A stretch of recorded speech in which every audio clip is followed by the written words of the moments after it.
जवाब दिया। उन्होंने कहा कि जी चाय भी पिलाएंगे और खाना भी खिलाएंगे, तो उन्होंने उसका जवाब वाजे नहीं दिया कि हाथ मिलाएंगे या नहीं। देखिए, चाय तो फैंटास्टिक हमारी होती है, ये बिल्कुल बात तो उनको पता ही है। सही। और हम यहाँ से बना के लेके जाएंगे उनके लिए, हमसे बेहतर चाय कोई नहीं लगता है बनाता। भारत को वो चाय बहुत याद आ रही है नसीम साहब।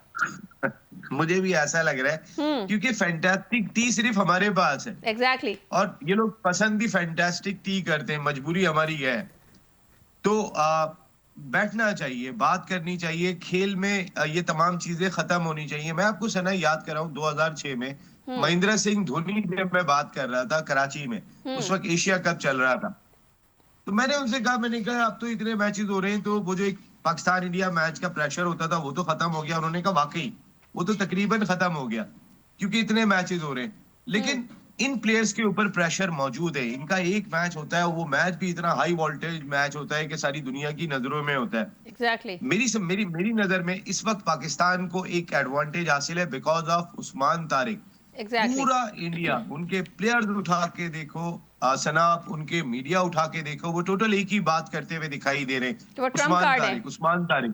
तो आपको लग रहा है कि पाक भारत उस्मान, मैच में स्पिनर्स का किरदार कैसा रहेगा? आपको क्या लग रहा है, क्या उस्मान तारिक वाकई ट्रम्प कार्ड साबित होंगे नसीम साहब?